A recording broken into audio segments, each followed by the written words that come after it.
doctors who are on the committee that put today's drivers conference together, that's really showing leadership within this space, and that they're actually driving some of that direction for their peers and really co-designing what the conference looks like with us. Overall, my role was just to collaborate with the other junior doctors on the committee to kind of create an exciting program, to really tailor it to what we're interested in and what we wanted to get out of it as junior doctors. Like, these young doctors ran the whole conference. They chaired the sessions, they asked the questions.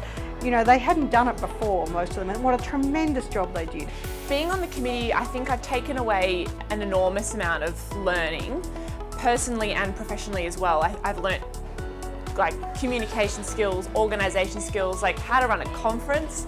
I didn't expect that I'd be like kind of co-running a conference. It's a pretty amazing achievement to do as a group of junior doctors. Well, I'd definitely say do it, and I promise I will pay for many dinners and good wine to make it an even better experience.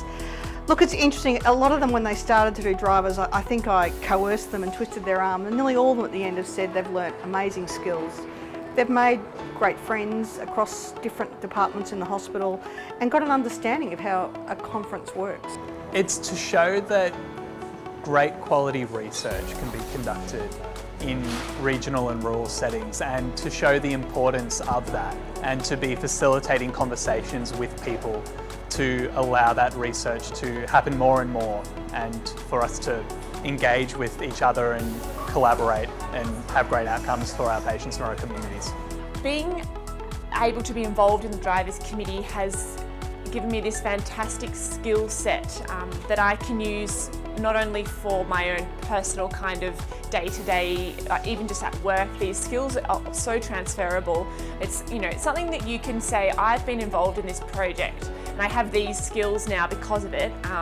It also gives you the confidence to be able to be involved in future projects that are similar, to expand your skills, to build a network. And it's just such a great professional networking and professional skills building opportunity that I think would be just silly to turn down.